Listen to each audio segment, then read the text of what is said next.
So just to be perfectly clear, this is not the Henk de Vries talk. I was told that he canceled, and I offered to fill in with my coreboot presentation last minute, so this will be about coreboot and not about the talk that Henk de Vries was going to give. I'm going to talk to you quickly about who I am. I'm going to talk a bit about coreboot, some history of coreboot, the competition that we're facing, the motivation for coreboot. I'm going to talk about payloads because that's a big important concept in coreboot. We've also developed a couple of auxiliary tools during the time that we've been working on coreboot, and I'll mention those. I have sort of a demo. Unfortunately, I don't have demo hardware with me, but I'm going to do the next best thing and show you guys a video presentation or a clip of a previous presentation where I did have hardware with me. So it's almost like the real thing. I'm going to talk a bit about security, attack, defenses that can be relevant for coreboot. Not right now, sorry, I have to call you back. Hello? Hi there, I'm up on stage at HAR giving a presentation right now, so I have to call you back. Can I do that? Thank you. Bye. Okay, these things happen. Security stuff, attacks, defenses. I'm going to sort of come to a conclusion, and then I have some thanks and links for you guys. Who am I? My name is Peter Studige, you heard that already. I'm a self-employed consultant in southern Sweden. I do software, hardware, security work, everything from microcontrollers to databases and systems design and whatever. And I also have an interest in security and try to help out there whenever I can. I discovered coreboot in 2001 when I was working as a developer for a hardware company. We were working on developing a set-top box for viewing TV over IP. And this was a PC platform. It was a custom mainboard, but it was still a pretty plain standard PC system. So, of course, we needed a BIOS. We needed something to help us get the operating system running. And I discovered coreboot, or Linux BIOS, as it was called back then. And I thought, this is a really cool project. We should use this in our product. Unfortunately, we chose another firmware, but I stayed with the project because I really liked the idea. And I like to think that I stayed mostly silent watching for a couple of years, but apparently there are some people saying that I was pretty active on the mailing list already back in the start. Anyway, in 2006, there was a developer meeting in Hamburg, and that's not really far from southern Sweden, so I decided to drive down and get together with all the other coreboot developers. I had just installed coreboot on a small via EPIA mainboard in my car, and I talked a little bit about my experience from that as a new user in the project or a newcomer.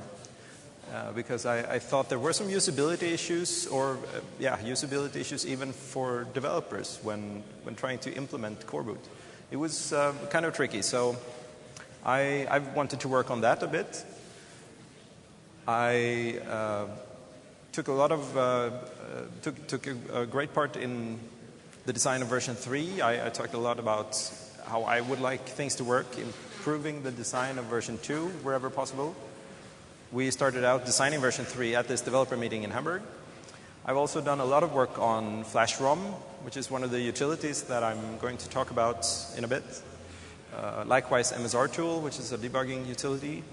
I've hacked a bit on Philo, a bootloader that goes well with coreboot. I've done some K8, some of the K8 things in coreboot. And I tried to do user support and marketing of coreboot as well, because that's important too. So some history for coreboot. The project first started in 1999, so this is a 10-year anniversary. This year is a 10-year anniversary. It was called version 1. The repository name was FreeBIOS. It was the first try. It was really, really simple, maybe 5 lines of code. The truth is it turned out not to work so great with just that little code. It needs to do a bit more. It supported roughly 50 boards eventually, and it still runs in some systems that are deployed. About 2001, version 2 came about, and it had a bit more structure, a little bit better structure than the first attempt. Not so much of a hack. It supports some 140 main boards right now. And in 2006, we started coreboot version 3 at the meeting in Hamburg. A lot better structure, I think, not such a bad hack. It doesn't have that many main boards supported, and by now it's actually sort of stopped. Development has stopped there, but we did a lot of nice things in version 3, and we're trying to move them back into version 2. So version 2 remains the popular version and the main, really main repository for the project. But we're moving stuff in from version 3. Most notably, maybe lately, is kconfig. So version 2 previously used a proprietary, well, not closed source, but still our own configuration file format. And turns out that's not really so easy to work with. And for version 3, I really pushed kconfig, the configuration system which is used for the Linux kernel. So that's in version 3, and it's also on its way back into version 2 right now. So I think that's really good. We managed to do design testing on a handful, several embedded x86 mainboards using the Geode-LX CPU from AMD. So what is coreboot? I think you're all brave for being here because the program was changed a little bit last minute and there wasn't a lot of detail. So I'm happy to see you guys here. Coreboot is a BIOS replacement, an open source BIOS replacement for PCs. So an x86 firmware. And looking at the BIOS, what does the BIOS do? It has 2 tasks. The BIOS does hardware initialization. First off, it starts up the system so that software can run on it and can use all parts of the system. Then the BIOS goes on to start the operating system. It loads the master boot record, or it reads the master boot record from hard drive. It might start up a bootloader. Maybe you're using Lilo or Grub. Or it can read a CD-ROM or a USB memory stick. And the BIOS also provided interrupt services. That's a software API for applications running in the system to do basic input-output. That's what the acronym is stand for. In reality, no one is using these interrupt services anymore. All the operating systems nowadays, they have their own drivers for every piece of hardware. So the interrupt services have become pretty much obsolete. Only DOS is really using them, and the very early stages of some bootloaders also use them. So we have hardware in it, and we have the operating system starting. Why do we even look at coreboot? What's the purpose of this? Why are we doing this? There's a number of reasons. First of all, it's open source, and none of the traditional PC firmware vendors have open source products. So that's a big deal. Second of all is sort of related to the open source fact. The people who started working on coreboot back in '99, that was the Los Alamos National Laboratory in the US. They were building a supercomputer cluster with a couple of thousand machines. And they really didn't want the keyboard error, press F1 to continue message on their 4,000 machine cluster. So they did the only natural thing, and they started an open source firmware project. Also, I think another reason why coreboot is really relevant is that we see a number of things coming up now lately, the last few years, in the security research field, where there are issues and risks that I'm going to mention a bit later, with the firmware, and because we don't really know what's going on there, and we don't have a full insight into this execution stage. There's a lot of stuff that can be going on there, and that's not really so nice. So the BIOS doesn't work really now the way it used to. I mentioned these software interrupts. They really worked as an API. So the operating system and applications would call into the BIOS to do simple I/O, like output characters on the screen or to the serial port, or maybe read from the keyboard or whatever. And this was how the system ran, and it's not really different from an operating system, just that, or not different from today, just that today the operating system has all the drivers and the BIOS isn't really involved at all. So this changed when the first laptop came about. The first PC laptop, it had a lid so you could close it, and when the boss closed the laptop lid, he of course wanted it to shut down automatically. So there came APM. That was the first power management technology used in PCs. When you close the lid, the processor would switch into a new execution mode called system management mode, and do a shutdown, clean shutdown of the system, sort of pause everything that's going on in the system, and then power off, so that you could just close the lid and pack the laptop in your bag. So how many of you guys know about system management mode in here? Okay, maybe 10 out of, say, 80, 90? That's good. It's good. System management mode, as I said, it's a new execution mode introduced in the 386 SL processor. So this is a really old technology, almost 20 years old. When the processor switches into system management mode, it really freezes time. So whatever is happening in the computer is completely stopped, and no changes are allowed. All the state is saved.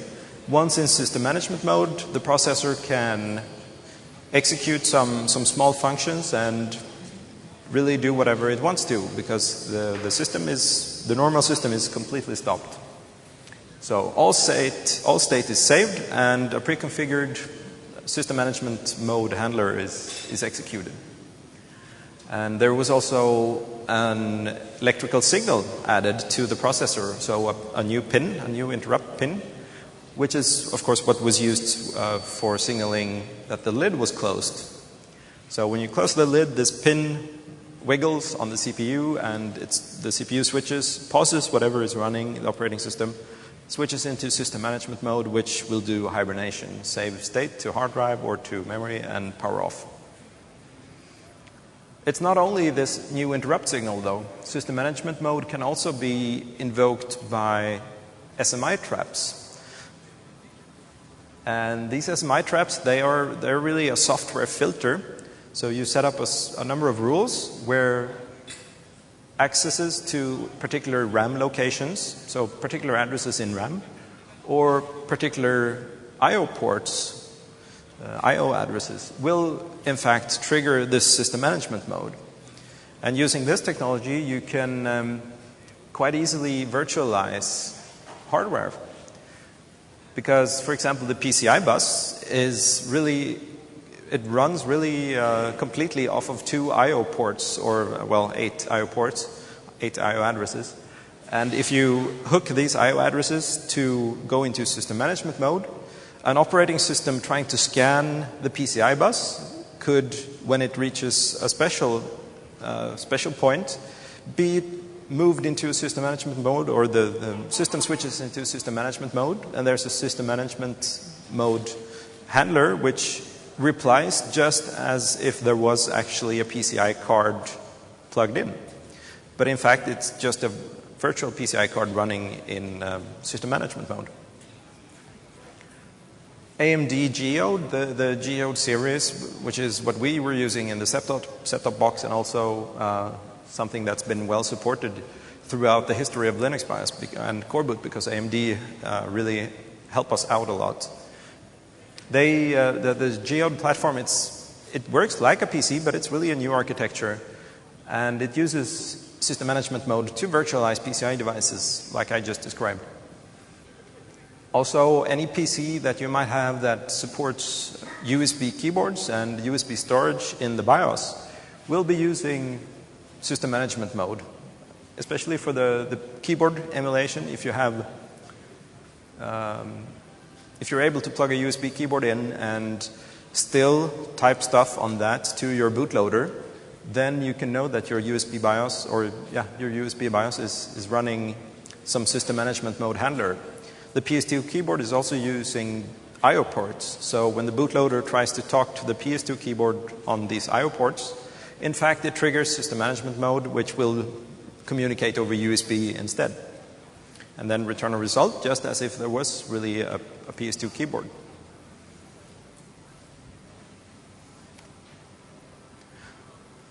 APM was the start, the first try at some kind of power management, power awareness in PCs. After that came ACPI. So ACPI is the Advanced Configuration and Power Interface Specification, conjured up by friends at Hewlett-Packard, Intel, Microsoft, Phoenix, the major BIOS vendor, and Toshiba. The revision 3 document, which I've had access to, or which I found, is from 2006 and some 600 pages. Among other things, for the configuration part is pretty simple. It specifies tables of what hardware is in the system, how much memory do you have, etc., etc. Nothing really spectacular. For the power part, it specifies a virtual machine which has its own bytecode. And this virtual machine runs in your BIOS. So outside the security controls of your operating system.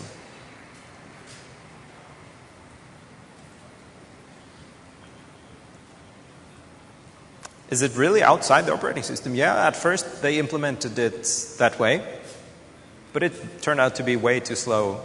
The performance hit was, I've heard the number 5% performance lost because the ACPI virtual machine was implemented all in the BIOS. I'm sorry, I just remembered I forgot to plug my laptop in. There we go. This virtual machine, it moved into the operating system because of this performance hit. It was just unbearable to have 5% gone. And Linux started doing this in 2001. I've seen the number 90,000 lines of code in the Linux kernel to implement the ACPI virtual machine at present. And the good, or the fun, interesting part is that it still operates outside the operating system security model. It's how ACPI was designed to work, how it was designed to run, and it's the only way it really can work. So, yeah. And who is providing this ACPI bytecode? Well, it's in your BIOS, so it comes from the BIOS vendor.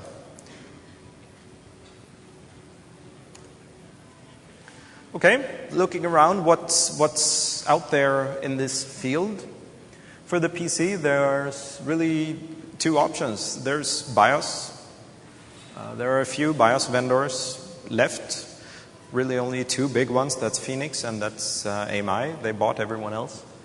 It started out in 1978 with a tape player I/O abstraction. So there were two brands of tape machines, and there were a couple of different PCs. And in order to talk to the different tape drives, you had to drive them a bit differently. So the BIOS was implemented to abstract the differences. And that was really all it did to bootstrap the system. In 2009, it's an API with well over 100 function calls. A lot of stuff that can be done if you ask the BIOS. Mostly real mode code. I listened to a presentation by one of the commercial BIOS vendors, and they said that, well, our code base, it has 4,300 files in it, all assembler files. But they said it's modular, so it's really easy to work with. I don't know, I would probably prefer a bit fewer files myself. That's the BIOS. It works the way it always has. Then there's the new guy, that's EFI. Originally started by Intel. It's almost an operating system. It has its own network stack. It has support for timers.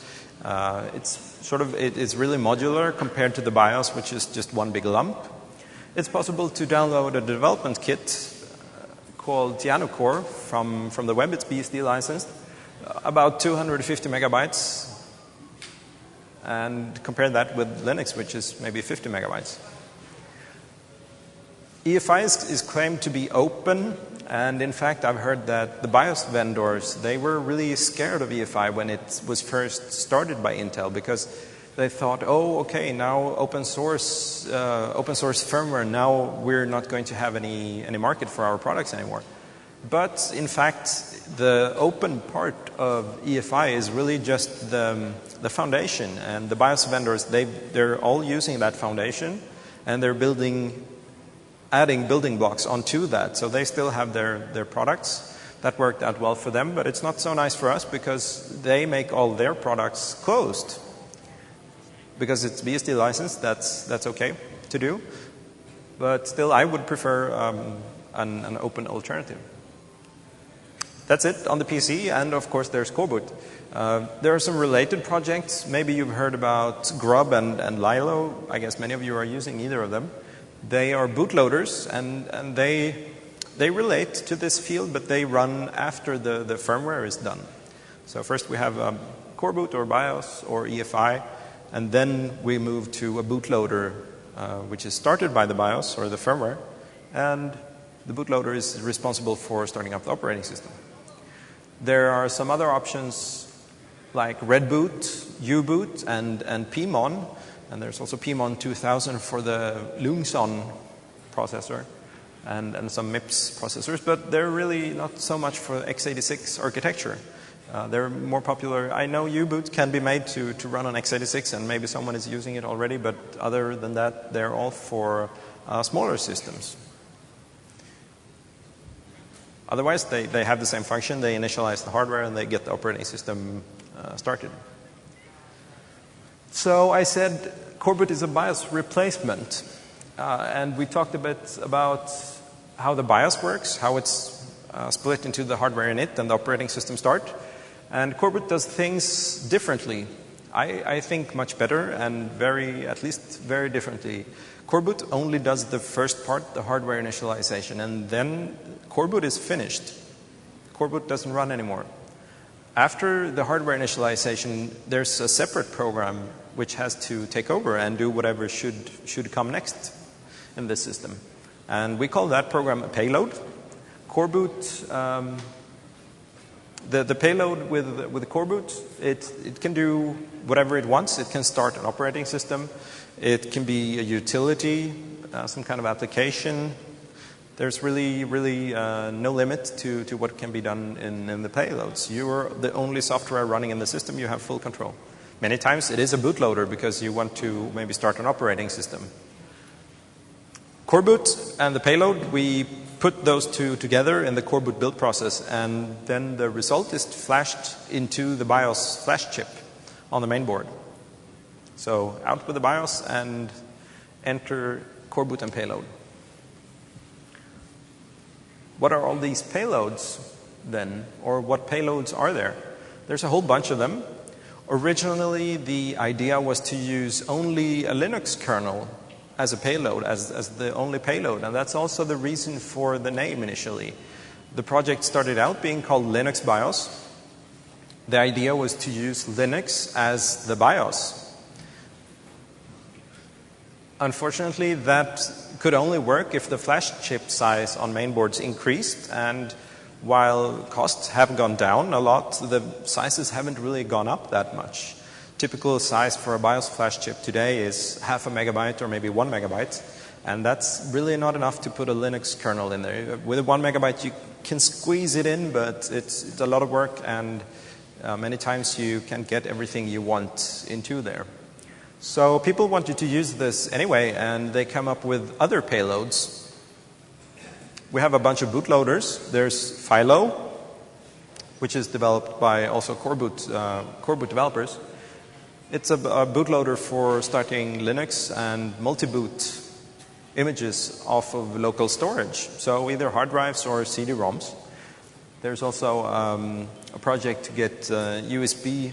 There is already USB support for UHCI, the Intel and VIA host controller interface, but there's also a Summer of Code student working on adding OHCI and EHCI support to that stack. There's Grub 2, and that can be used to start a lot of operating systems in many formats and from many media, so also local storage, of course. There's Etherboot and GPXE. Maybe you've already used one of those for starting an operating system from the network. CBIOS is a very, very nice payload for migration. CBIOS is really a standard BIOS implementation. So if you combine coreboot, which is the hardware initialization, and CBIOS, use CBIOS as the payload, you get an open source BIOS compatible firmware for your PC. And you can start any existing operating systems or any operating systems that the BIOS can start. So it can run BSD and Mac OS and DOS and Windows without problems. There's also an open firmware payload. Some people have mentioned the project name OpenBIOS to me, and that was in fact an open firmware implementation for PCs. So OpenBIOS could be used as a payload with coreboot. And I've also written Linux up here as a bootloader, and maybe that's strange. But again, the original idea was to have Linux in the boot flash in order to utilize all the drivers that are available in the Linux kernel and not have to rewrite them for a bootloader, because we have working drivers for everything in Linux already, so why not try to use them for booting the operating system also? Plus, they're a lot more. They've had a lot more testing, and they've been used a lot more, so there are probably less bugs in them as well. The really nice thing is that you can also use a lot more drivers because Linux has drivers for stuff that isn't already in bootloaders. CD-ROM and hard drive and stuff like that, that's the easy part. We've seen a couple of bootloaders mentioned already that implement drivers for that hardware. But if you're using Linux as a bootloader, you can use, for example, Wi-Fi to boot your system, or you can use Mirinet, or you can use iSCSI, and you don't need anything else. You don't need an option ROM. You can use any simple controller card, any simple network card, and it will run just fine. Also, because space is a bit tight in the boot flash so far, it might be a good idea to have sort of a two-stage startup process. So you have one small Linux kernel running as the bootloader, as the payload, and that kernel can, since 2626, I think, start another kernel. So you have the small one running out of flash, which loads up the iSCSI driver, contacts the iSCSI storage, and there is a full-size kernel with all the stuff enabled that you need to run your system. The boot kernel can then hand over execution to the full-size kernel, and you have a very, very easy and fast way to start up the system. But payloads can be utilities as well. You don't need an operating system all the time, so you can run stuff like memtest86 directly from coreboot to do memory testing and find out if there are some problems. We use that a lot, of course, during development to check that the memory configuration done by coreboot has actually succeeded, is actually correct. There's CoreInfo, a small utility that we developed also for inspecting the PCI bus, inspecting NVRAM contents, and really debugging mostly CPU information, and also finding out about the coreboot that was built. Linux is up here again, because if you can put a Linux kernel in the boot flash, you can add, of course, an init RAM FS. And in that init.ramfs, you're free to put whatever utilities you want. So you can say, run secure shell from a remote system into your BIOS, or you could at least have a familiar shell prompt in your firmware environment. Ron Minnick, who is the guy who started coreboot, he jokes about open firmware because when open firmware starts up and there's a problem, it will, of course, stop the boot process, and it gives you a prompt asking for some kind of input. And the prompt says, OK, when in fact the boot has stopped and everything isn't really OK because you want to be in your operating system. And his point there is that if you have a Linux kernel and a small file system, small init.ramfs, in the boot flash, then you're always in your most comfortable environment. You always have access to your shell utilities, your shell, all your shell tools that you can pack into the flash chip. So that's nice. Applications, I mentioned briefly also, we have some fun applications. We've ported a few games to run as coreboot payloads, a Tetris game, Tint. There's also a Grub Invaders, which runs just fine. And Bayou deserves a special mention because I mentioned that there's just one payload, or I mentioned that coreboot starts the payload and there's no way to go back. So there can really be only one payload. But maybe that's not enough. I want both Philo and memtest86, and I want to play Tint sometimes. So what do? I have to use Bayou to first pack these different payloads together, and then Bayou will be the main payload that I use. So it combines multiple payloads into one, and either provides a curses-based, a text-based menu, or it can be scripted to run stuff in sequence automatically. Tint and Bayou and CoreInfo and Philo and probably some payloads I don't know about are all using libpayload, which is a C library that we developed, really small C library. It can be used to very easily compile a simple C program that doesn't use any operating system services to become a payload. So instead of running GCC on your C source code to create a Linux binary, you just run LPGCC, which is the wrapper script that comes with libpayload, and out comes a payload binary instead of this Linux application. Inside libpayload, there's also tiny curses, curses implementation, so that you can build these text-based user interfaces. And the API is compatible with the standard curses API, so you can test stuff running in Linux and then just change the compile command or the build command and have it run as a payload. Some auxiliary tools that we've created during the development of coreboot. There's buildrom. Buildrom is good because there's quite a few things to keep track of in coreboot. There's the coreboot version, there's which mainboard you're using with coreboot, there's the payloads, the payload might need to be configured, coreboot might need to be configured. Buildrom takes care of all of this, and you just use one simple kconfig interface, pick a few things, your mainboard, your flash chip size, which payload you want, and you let it work for a while. Out comes your ROM file, which you can flash into your flash chip. Make elf image is something we used a lot earlier to make a Linux kernel image into a payload. I believe it's no longer necessary with the latest changes in version 2. But it's still up here because we used it a lot, and we still keep it in our repository.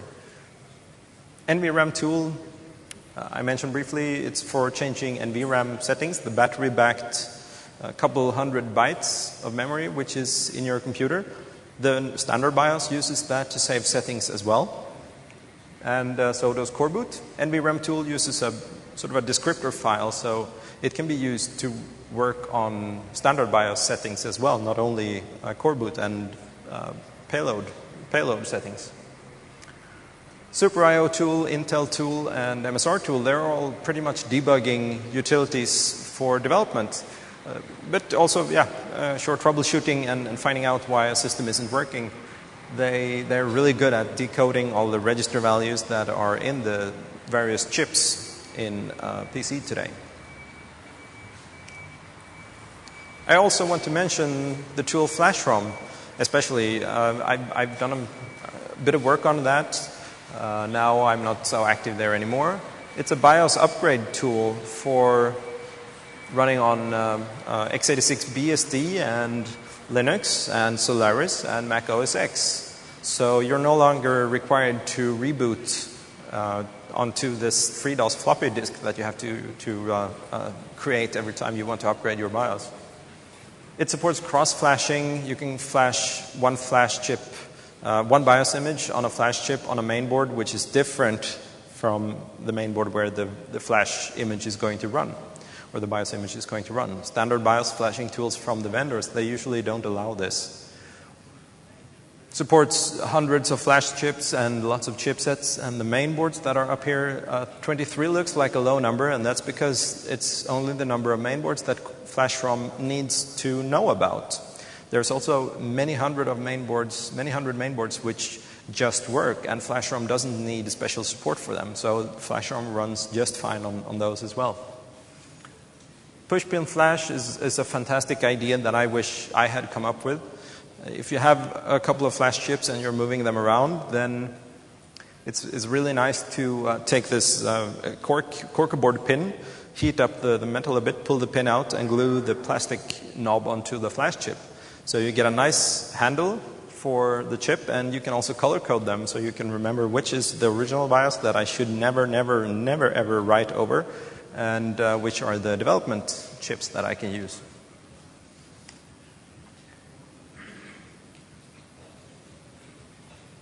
No, this should work.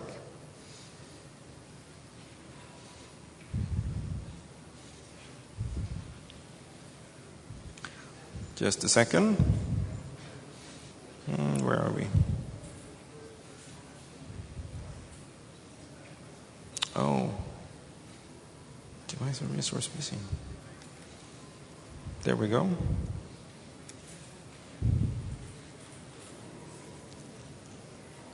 So now there should be sound. An Alex 1C CPU board, that's an AMD Geode LX CPU. It's a PC system with an AMD CPU, 256 megabytes of RAM. Made by a Swiss company. Pretty nice hardware. Let's see.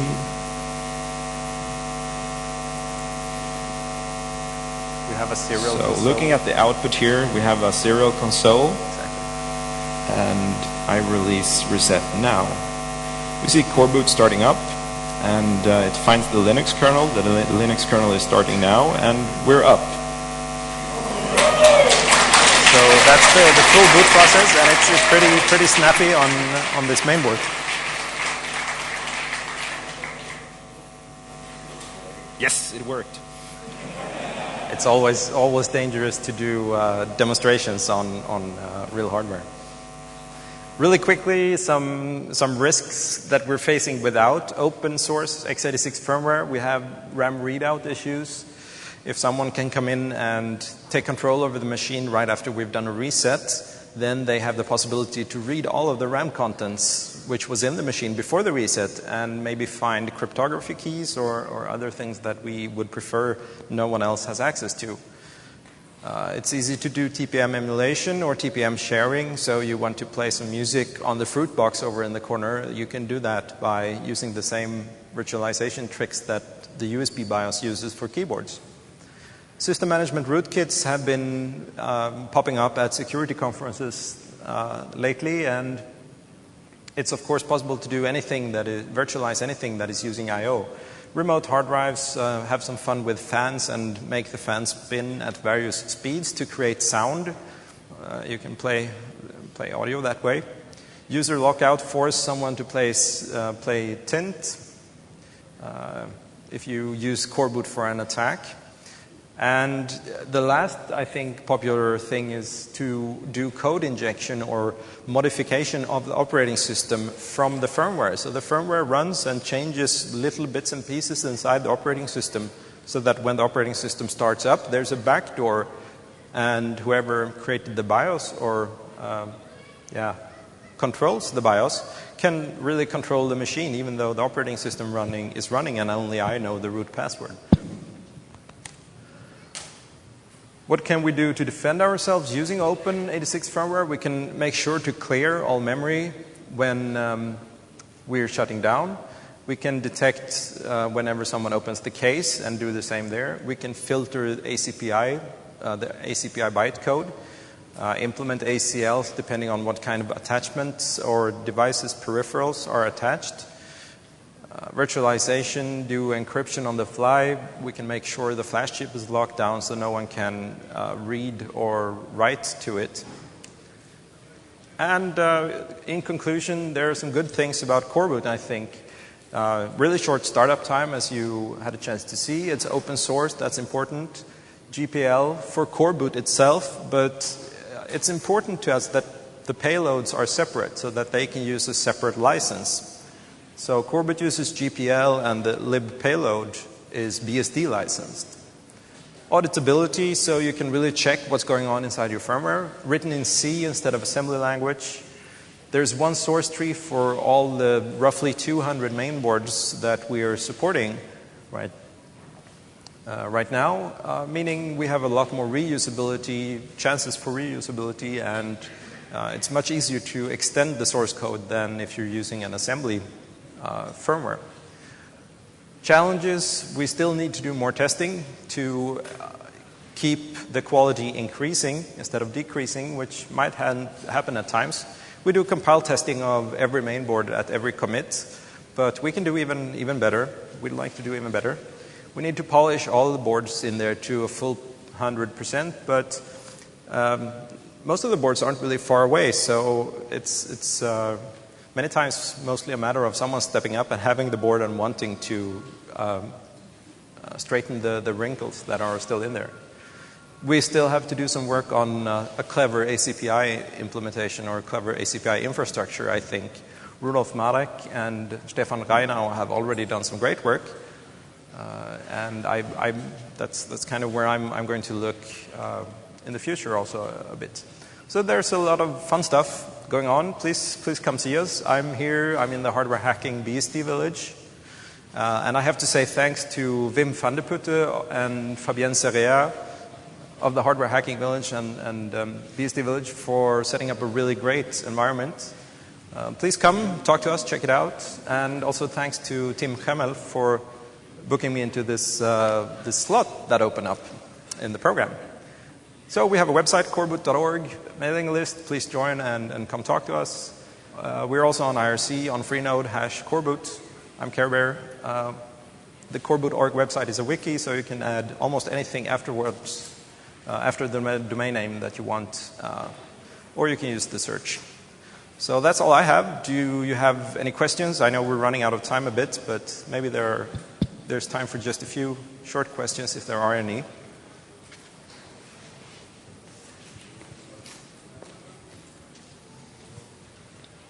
There's a question. Yeah. Does the system management mode also stop real-time timers? I'm sorry, I can't hear you.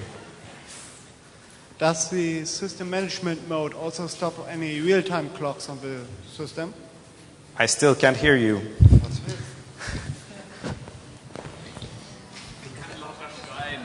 Does the system management mode stop real-time timers in the operating? So the question is, does system management mode stop real-time timers in the operating system? And the answer is yes. System management mode stops everything in the system. So system management mode can definitely have an impact on your system if you are running something that is sensitive to real-time performance. All right, no more questions. So thank you very much for listening to me. And feel free to...